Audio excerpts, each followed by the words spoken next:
Hello my dear students, magnet brains के Hindi channel में आप सबका स्वागत है। मैं हूं आपकी इंग्लिश टीचर प्राची वर्मा और इस वीडियो में हम आप करेंगे हमारी बुक हनी ड्यू की फर्स्ट यूनिट के first chapter the best Christmas present in the world के एमसीक्यू क्वेश्चन सॉल्व।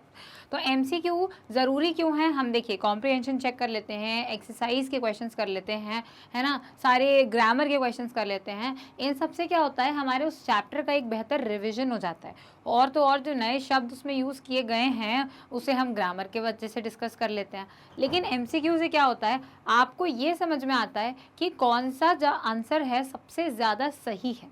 जैसे आपको जो लॉन्ग आंसर्स होते हैं या आंसर इन वन सेंटेंस होते हैं या शॉर्ट आंसर्स होते हैं, उसमें ना आप 2-3 चीज़ें आगे पीछे लिख दोगे तो क्या आपका आंसर सही फ्रेम हो जाएगा। लेकिन एमसीक्यू में ज़रूरी होता है जब आपके पास 4 ऑप्शन दिए हुए हों और आपको उन चारों में से एक जो सबसे ज़्यादा सही है, बिल्कुल सटीक है क्वेश्चन के साथ, वो देखने में आपको समझ में आता है कि क्या सही है। तो चलिए शुरू करते हैं। पहला क्वेश्चन है, the narrator bought the desk from a junk shop because, क्यों, आपके पास 4 ऑप्शन है।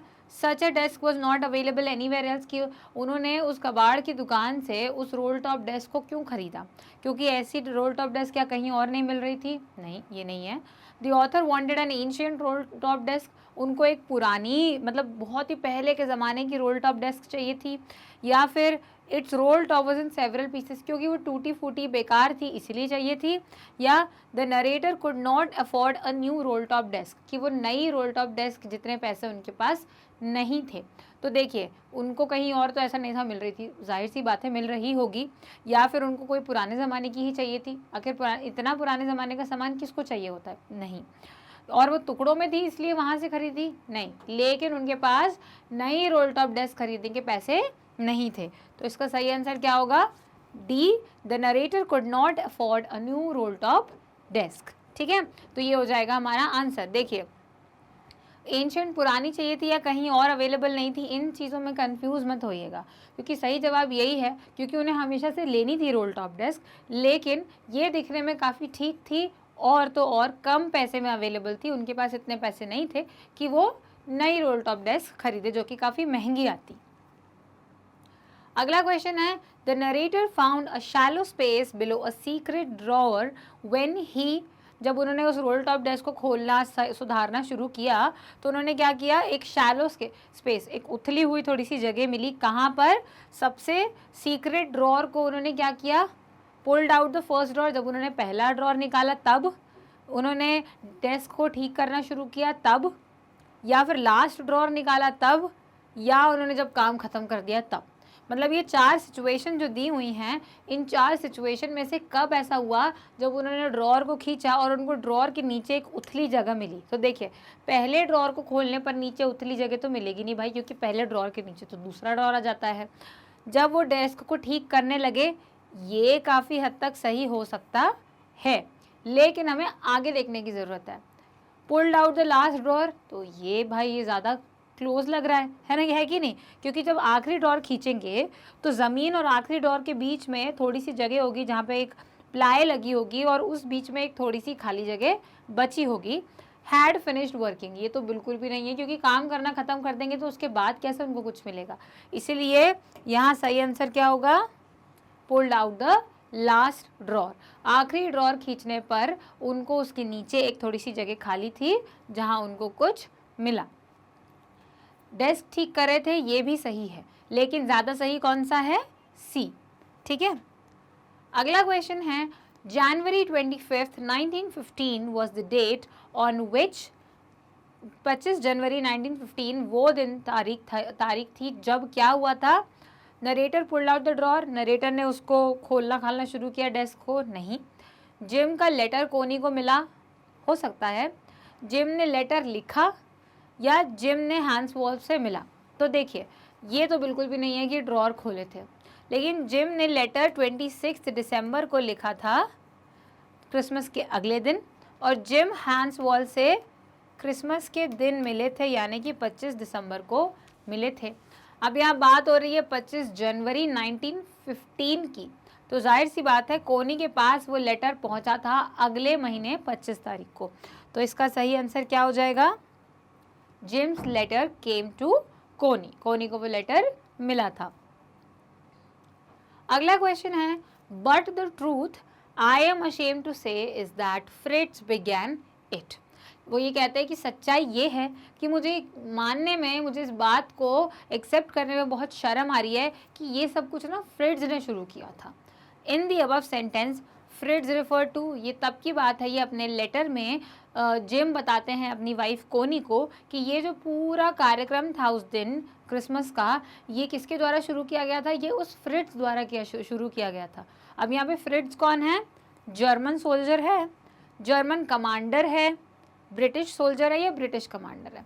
तो देखिए, ब्रिटिश सोल्जर को तो क्या कहा था उन्होंने? टॉमी कहा था। ब्रिटिश कमांडर कौन है? जिम खुद हैं। जर्मन कमांडर कौन है? हांस वुल्फ है। तो जर्मन सोल्जर क्या हुआ? फ्रिट्ज हुआ। यानी कि हम किसी भी जर्मन को क्या कहते हैं? फ्रिट्ज कहते हैं। हम हमेशा उनको फ्रिट्ज ही कहते हैं कि जैसे टॉमी है, एक बहुत ही कॉमन नाम है टॉमी ब्रिटिश लोगों का, तो हम टॉमी कहते हैं। कोई भी ऐसे कि ही इज़ अ टॉमी, मतलब वो एक ब्रिटिश है।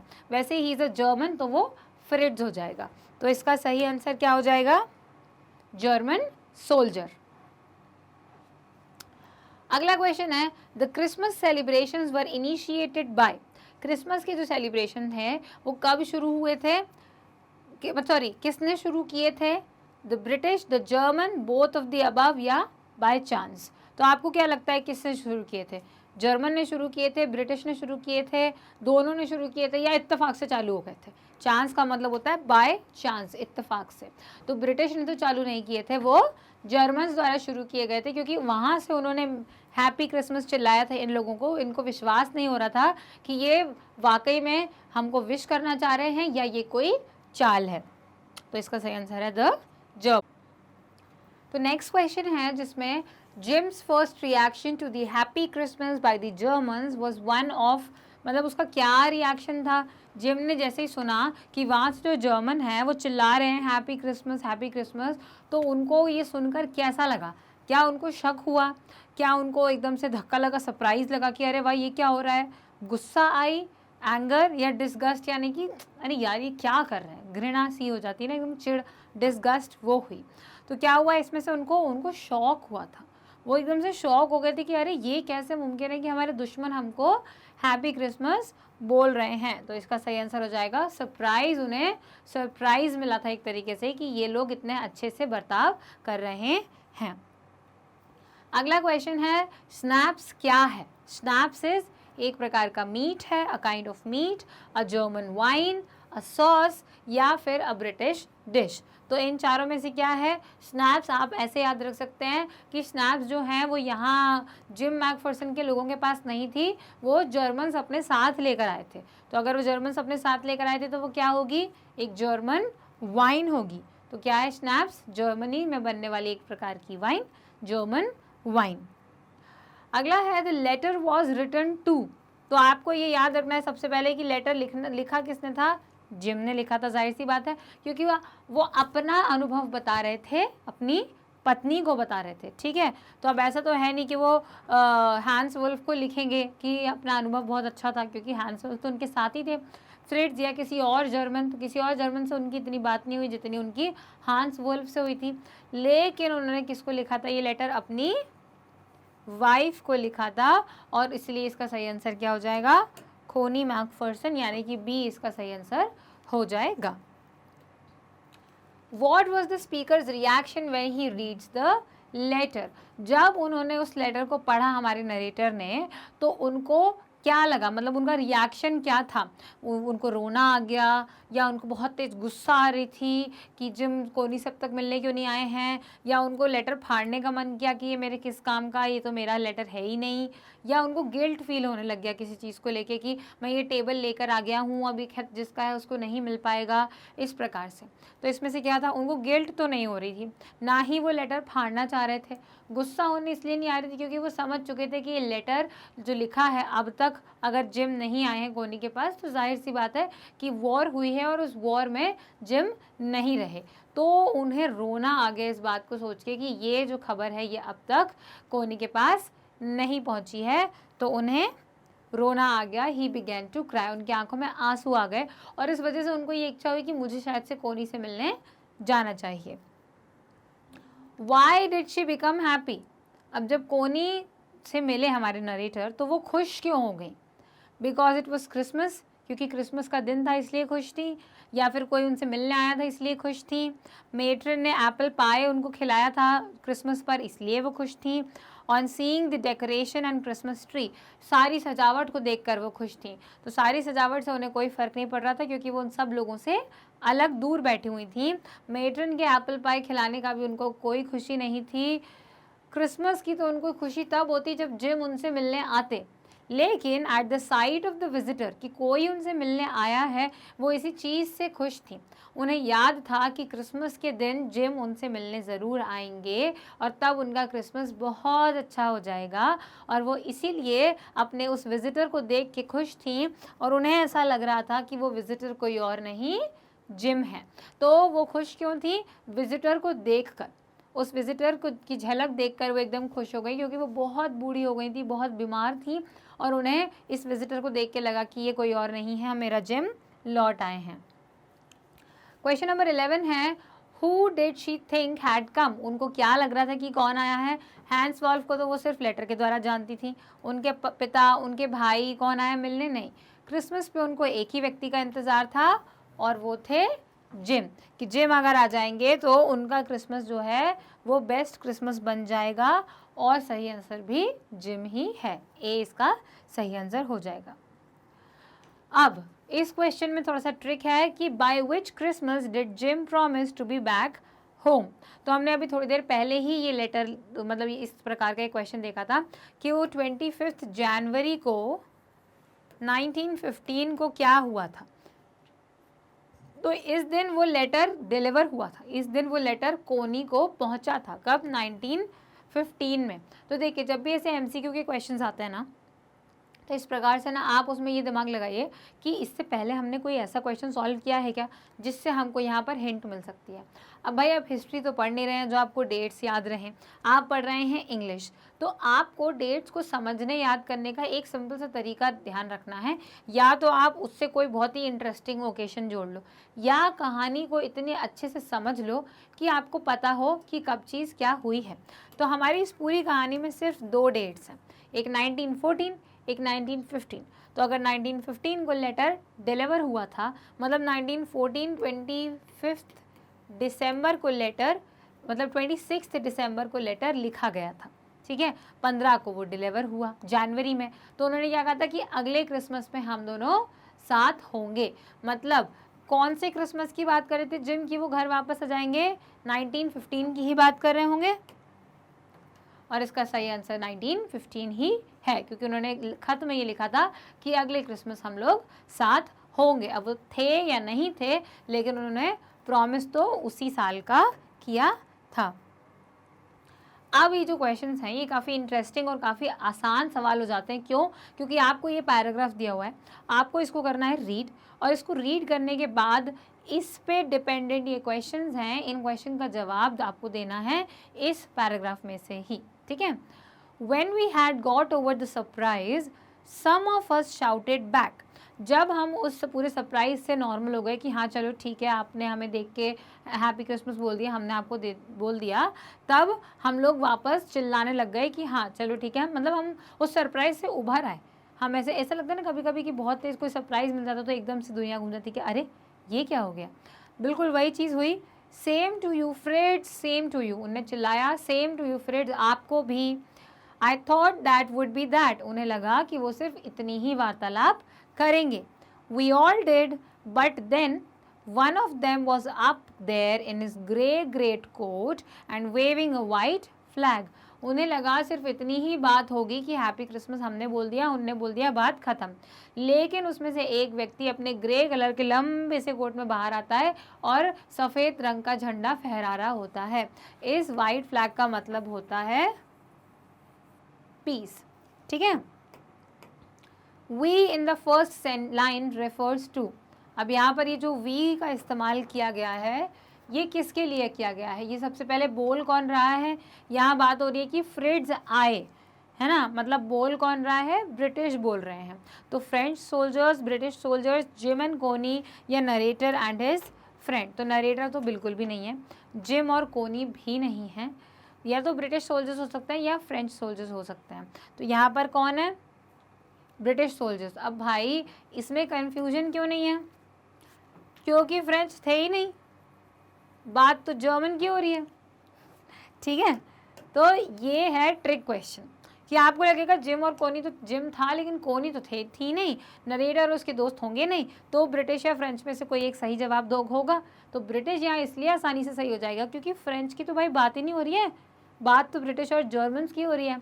तो ब्रिटिश सोल्जर्स, एक तो ये इसका सीधा सीधा लॉजिकल आंसर था। उसके बाद आप अगर पैराग्राफ में देखें तो भी जब बात ये हो रही है कि फ्रिट्ज आए, मतलब ब्रिटिश बोल रहे थे कि फ्रिट्ज आए, तो ब्रिटिश सोल्जर्स की बात हो रही है, वी यहाँ पर ब्रिटिश सोल्जर्स है। अब दूसरा क्वेश्चन है same to you here means, same to you वो किस चीज़ के लिए बोल रहे थे? फीलिंग के लिए बोल रहे थे, क्रिसमस वापस विश कर रहे थे, या वो जैसा फील कर रहे हैं वैसा वो भी फील कर रहे थे, या फिर हम बिल्कुल सेम है, आप जैसे हो हम भी वैसे ही हैं, या हम बिल्कुल ठीक हैं। तो इसमें से वो किस चीज़ के लिए सेम टू यू बोल रहे थे? क्रिसमस के लिए सेम टू यू बोल रहे थे। उनने जैसे ही बोला हैप्पी क्रिसमस, तो यहाँ से इनने बोला सेम टू यू, ठीक है। अगला है the phrase got over means, we had got over the surprise. अब आप इस लाइन को रीड करें, we had got over the surprise. Got over का मतलब होता है खत्म होना, कोई चीज़ खत्म हो जाती है, लेकिन यहाँ पे सरप्राइज खत्म नहीं हुआ था, we had got over the surprise, हम सरप्राइज के ऊपर चले गए थे, मतलब अगर डायरेक्ट ट्रांसलेशन करें तो। लेकिन इस फ्रेज का अर्थ होता है कि हम जब उस चीज़ से उभर गए थे, हमने जब उस चीज़ को ओवरकम कर लिया था। तो यहाँ क्या है? पास्ट, उसके आगे निकल जाना, ओवरकम उभर जाना, एक्साइटेड उत्साहित होना, या गॉट आउट बाहर निकलना। तो इसका सही जवाब होगा ओवरकेम। जब हम उस चीज़ से उभर गए, जब हम नॉर्मल हो गए सरप्राइज के बाद, तब हमने क्या किया? वापस से शाउट किया। अब दूसरा पैराग्राफ है, ध्यान दीजिएगा। There was something in there, I reached in and took out a small black tin box. वहाँ अंदर कुछ था, मैंने अपना हाथ डाला और उसको निकाला तो एक छोटा सा ब्लैक कलर का टिन का डब्बा था। Sellotape to the top of it was a piece of lined note paper. Line वाला जो नोट पेपर होता है वो उसके ऊपर सेलो टेप से चिपका हुआ था। And written on it in a shaky handwriting, बहुत ही कांपते हुए हाथों से उस पर लिखा था, जिम्स लास्ट लेटर रिसीव्ड जनवरी 25, 1915। जिम का आखिरी पत्र 25 जनवरी 1915 को ये रिसीव हुआ था, मतलब मेरे पास आया था। अब ये जो चीज़ है ये कौन बता रहा है? ये नरेटर बता रहा है, और ये चीज़ जो है ये उस लेटर के ऊपर लिखी हुई थी, ठीक है। What does the word something refer to? अब यहाँ समथिंग मतलब there was something in there, तो उस समथिंग का मतलब क्या था? जाहिर सी बात है, आई reached in and took out a small black tin box, तो लेटर था, लेटर तो डब्बे के अंदर था, रोल टॉप डेस्क तो वो पूरी थी, और न्यूज़पेपर तो कहीं से कहीं तक था भी नहीं, तो वो क्या था? एक टिन बॉक्स था। तो इसका आंसर हो जाएगा द टिन बॉक्स। समथिंग का यहाँ मतलब है tin box. Whom was the letter addressed to? वो लेटर किसके लिए लिखा गया था? फ्रिट्ज के लिए, टॉमी के लिए, जिम की पत्नी के लिए, या फिर हमारे स्पीकर के लिए? तो स्पीकर का तो कोई लेना देना ही नहीं है, किसी फ्रिट्ज का भी कोई लेना देना नहीं है, और टॉमी का भी नहीं है। ये लेटर जिम मैकफर्सन ने अपनी पत्नी के लिए लिखा था, तो जिम्स वाइफ इसका सही आंसर होगा सी। देखिए ये जो पैराग्राफ वाले क्वेश्चंस होते हैं ना, ये बहुत ही आसानी से सॉल्व हो जाते हैं क्योंकि सब कुछ आपके सामने ही दिया हुआ है। आप चाहें तो हर क्वेश्चन से पहले, जैसे कि इस पैराग्राफ के बेसिस पर आपको 2 से 3 क्वेश्चंस का आंसर करने होते हैं, कभी कभी 4। तो अगर आपको 4 बार भी इस पैराग्राफ को रीड करना पड़ रहा है तो प्रॉब्लम क्या है? अच्छी बात यह है कि आपको मदद मिल रही है, आप इससे कॉन्टेक्स्ट बना पा रहे हैं। कॉन्टेक्स्ट का मतलब होता है जोड़ पा रहे हैं कि अच्छा ये सवाल इसके लिए पूछा गया है, ठीक है। अगला क्वेश्चन है, where was the letter found? Upper desk, on the table, in the tin box, wrapped in newspaper. कि सबसे ऊपर वाले ड्रॉअर में था? नहीं। टेबल के ऊपर रखा हुआ था? नहीं। टिन बॉक्स के अंदर रखा हुआ था? हाँ। और रैप्ड इन न्यूज़पेपर, तो ऑप्शन न्यूज़पेपर की तो बात ही नहीं हो रही है, तो क्या हो जाएगा इसका सही आंसर? टिन बॉक्स के अंदर था। फिर से पैराग्राफ चेंज हो गया, ये ज़रूर ध्यान रखेगा, नहीं तो पहले पैराग्राफ के हिसाब से जवाब दिए जा रहे हैं।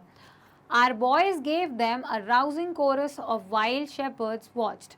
Wild Shepherds Watch एक गाना है, एक प्रेयर की तरह है, और उसको गा रहे थे कौन? आर बॉयज़, मतलब कि जिम के साथ में जितने भी लोग थे, जितने भी सोल्जर्स थे.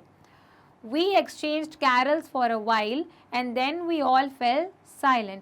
हम लोगों ने वो सारे गाने गाए. कैरल्स क्या होते हैं? क्रिसमस के दिन जो गाने गाए जाते हैं सेलिब्रेशन के तौर पर, है ना, वो होते हैं कैरल्स.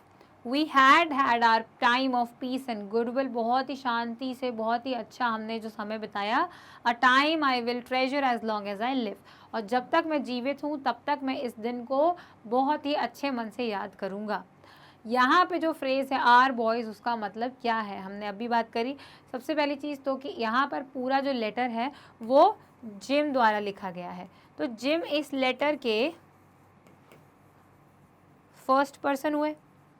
ठीक है, जिम फर्स्ट पर्सन हुए, मतलब जो भी यू या देम है वो कौन हो जाएगा? फ्रिड्स. ठीक है, और जो भी वी और आर है वो कौन हो जाएगा? या तो टॉमी या फिर जिम. ठीक है, तो ये बात आपको ध्यान रखना है. तो यहाँ पे आर बॉयज़ किसके लिए बोला गया है? स्टूडेंट्स के लिए, जर्मन सोल्जर्स के लिए, ब्रिटिश सोल्जर्स के लिए, या ऑथर के बच्चों के लिए. तो ऑथर के बच्चे तो बिल्कुल भी लिस्ट में नहीं है क्योंकि उनका कोई अता पता नहीं है. स्टूडेंट्स यहाँ पे कोई भी नहीं है.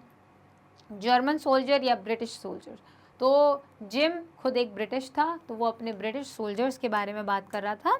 आर बॉयज़ से मतलब है सम ब्रिटिश सोल्जर्स जो कि ये गाने गा रहे थे, वाइल्ड शेपर्ड्स वॉच्ड. अगला क्वेश्चन है who prompted these boys to sing. इनको गाने के लिए प्रोत्साहित किसने किया, प्रॉम्प्ट किसने किया? Their boss, their commander, their friends या जर्मन सोल्जर. क्या जिम ने कहा था गाने के लिए उनको? नहीं, उनके कमांडर ने और जिम ने सेम चीज़ है. उनके दोस्तों ने बोला था या जर्मन सोल्जर्स ने बोला था? तो जर्मन सोल्जर्स ने बोला नहीं था, जर्मन सोल्जर्स खुद गा रहे थे कैरल्स.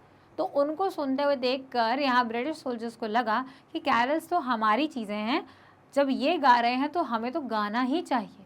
मतलब ऐसा नहीं है कि ये क्यों गा रहे हैं, वो खुश हो गए कि हम क्रिसमस पे कैरल्स गाते हैं, तो इनको ने ये अगर गा रहे हैं तो हम कैसे भूल गए, हम भी गाएंगे, और सब साथ में गाने लग गए. कैरल्स आर संग ऑन. अब कैरल्स किस दिन गाया जाता है? ये बहुत ही आसान सा सवाल है. Good Friday, Holi, Diwali, Christmas. तो देखिए यहाँ ये दो चीज़ें हैं, गुड फ्राइडे और क्रिसमस, जो दोनों क्रिश्चियन फेस्टिवल्स होते हैं. लेकिन आपको ये ध्यान रखना पड़ेगा, सबसे पहली चीज़ तो एक आसान सा सवाल कि इस चैप्टर में क्रिसमस की बात हो रही है और क्रिसमस के दिन कैरल्स गाए जाते हैं, तो इसका सही जवाब क्रिसमस होगा. दूसरी चीज़, कैरल्स सेलिब्रेशन के लिए होते हैं. गुड फ्राइडे सेलिब्रेट नहीं किया जाता है. गुड फ्राइडे के दिन जीसस को क्रूसिफाई किया गया था, इसलिए गुड फ्राइडे सेलिब्रेशन का दिन नहीं है. ठीक है, क्रिसमस होता है सेलिब्रेशन का दिन क्योंकि उस दिन जीसस क्राइस्ट का जन्म हुआ था. तो इसका आंसर क्रिसमस रहेगा. अब आता है क्वेश्चन नंबर 22. पैराग्राफ की मदद हमारी चली गई है, लाइफ लाइन नहीं है, तो शुरू करते हैं 22nd क्वेश्चन को. हु डिड कोनी थिंक हर विजिटर वॉज. कोनी को क्या लग रहा था कि वो विजिटर कौन था? मेट्रन थी, स्ट्रेंजर था, कोई और ऐसी स्ट्रेंजर था, जिम मैकफर्सन था, या हांस वुल्फ था. तो देखिए मेट्रन को देख के वो खुश क्यों हुई होगी, वो मेट्रन को रोज़ देखती है. हांस वुल्फ ने उसने कभी देखा नहीं है तो वो उससे उम्मीद भी नहीं करेगी. कोई अनजान व्यक्ति होता तो शायद वो खुश नहीं होती, खुशी के आंसू उसकी आंखों में नहीं आते. लेकिन क्यों आए उसकी आंखों में खुशी के आंसू? क्योंकि उसे लग रहा था कि जिम वापस आ गया है. तो इसका सही आंसर है जिम मैकफर्सन. ठीक है, एक ही प्रकार के क्वेश्चन को कई बार जो है वो घुमा फिरा के पूछा जा सकता है, तो आप उस चीज़ को ध्यान से समझिएगा. Suddenly she reached out and took my hand. अचानक से उन्होंने मेरा हाथ पकड़ा. Her eyes were filled with tears. उनकी आंखें आंसुओं से भरी हुई थी. You told me you would come home by Christmas dearest, she said. उसने कहा मुझे पता था कि तुम मतलब प्रिय कह के कहा कि मुझे पता था तुम क्रिसमस पे वापस आओगे और तुम आ गए हो. Who is she here. यहाँ शी जो बात हो रही है वो किसकी हो रही है? कौन है जो खुशी के आंसू रो रही है? कौन है जो हाथ पकड़ के कह रही है कि मुझे पता था तुम क्रिसमस के दिन घर आओगे? जाहिर सी बात है मेट्रन तो ये करेगी नहीं. जिम और स्पीकर दोनों ही शी नहीं हैं, तो इसका आंसर क्या हो जाएगा? कोनी. बहुत ही आसान सा सवाल. अगर आपको कहानी बहुत अच्छे से पता है तो MCQ करना तो बाएं हाथ का खेल है. इसका आंसर हो जाएगा कोनी. ठीक है, 24th क्वेश्चन सेम पैराग्राफ के साथ चलेगा।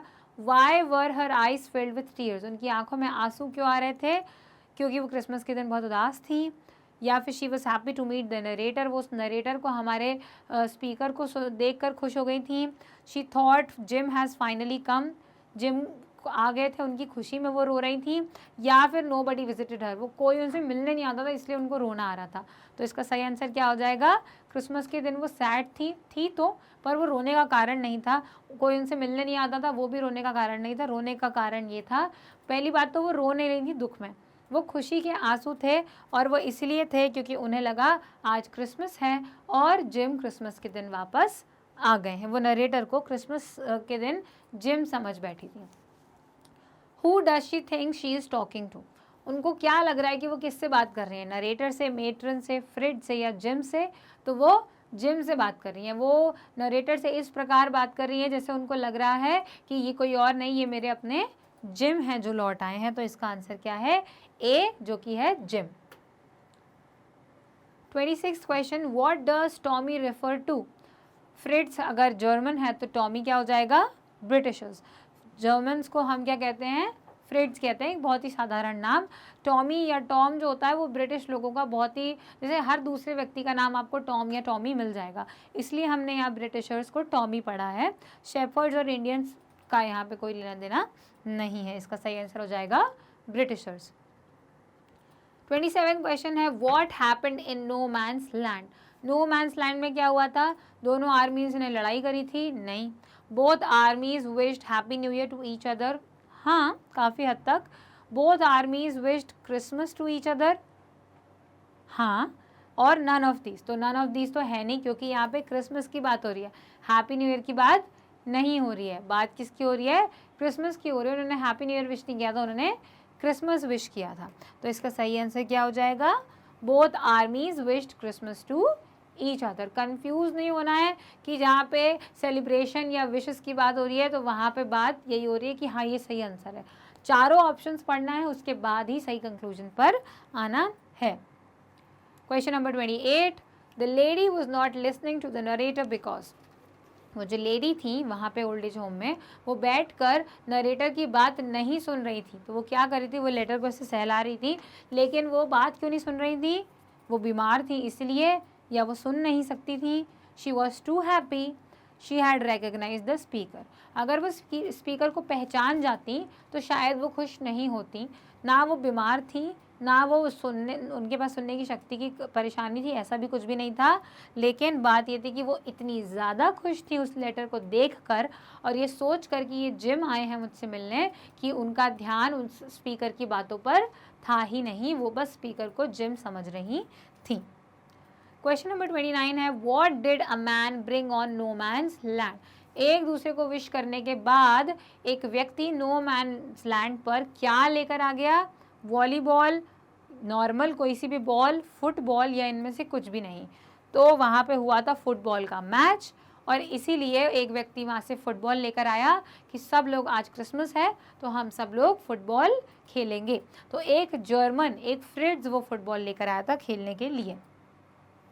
क्वेश्चन नंबर 30 है, the phrase our boys refers to, और यहाँ पर ये सवाल जो है आर बॉयज़ किसके लिए यूज़ किया गया है? ब्रिटिश सोल्जर्स के लिए इस्तेमाल किया गया है, क्योंकि आर बॉयज़ उठा के ने लेटर में से लिखा है ना। हांस वोल्फ ने तो अपनी कहानी नहीं सुनाई, जिम ने अपनी कहानी सुनाई थी, इसीलिए यहाँ पर क्या होगा? आर बॉयज़ रेफर किसके लिए किया गया है? ब्रिटिश सोल्जर्स के लिए। इसी के साथ हमारे MCQ सारे क्वेश्चंस कंप्लीट होते हैं। आई होप आपको सारे MCQ समझ में आ गए होंगे और आपकी एक बेहतर समझ बन पाई होगी इस चैप्टर के लिए। इस MCQ के साथ हमारे इस यूनिट का ये चैप्टर ख़त्म होता है। अगला हमारा आता है दी एंट एंड दी क्रिकेट, जो कि एक पोम है। हम उसके भी कुछ MCQs डिस्कस करेंगे। भले ही पोम छोटी सी है, लेकिन MCQs पढ़ने से क्या होगा? हमें वो बेहतर, अच्छे से हम उसकी अंडरस्टैंडिंग कर पाएंगे, क्वेश्चन के आंसर्स दे पाएंगे और आपकी प्रिपरेशन, आपकी तैयारी बहुत ही अच्छी हो जाएगी। तो उस वीडियो को देखने के लिए आपको जाना है इंडिया के नंबर 1 प्लेटफॉर्म पर, जहां आपको 100% फ्री ऑनलाइन शिक्षा मिलती है, यानी कि मैग्नेट ब्रेन्स के वेबसाइट पर। वहां जाके अपना कोर्स और अपनी क्लास को सिलेक्ट करें और आपके चैप्टर्स जो है वो आपको मिलेंगे सामान्य अंग्रेजी की टैब के अंदर, जहां पर आपको सारी यूनिट और उनके टॉपिक से रिलेटेड लिस्ट के साथ साथ MCQ के क्वेश्चंस भी मिलेंगे। आपको जो भी वीडियो देखना है उस वीडियो पे क्लिक करें और उस वीडियो को शुरू से लेकर आखिरी तक देखें ताकि आप उसे अच्छे से समझ पाएँ और MCQ सारे के सारे आपसे बन पाएँ बिना किसी डाउट के।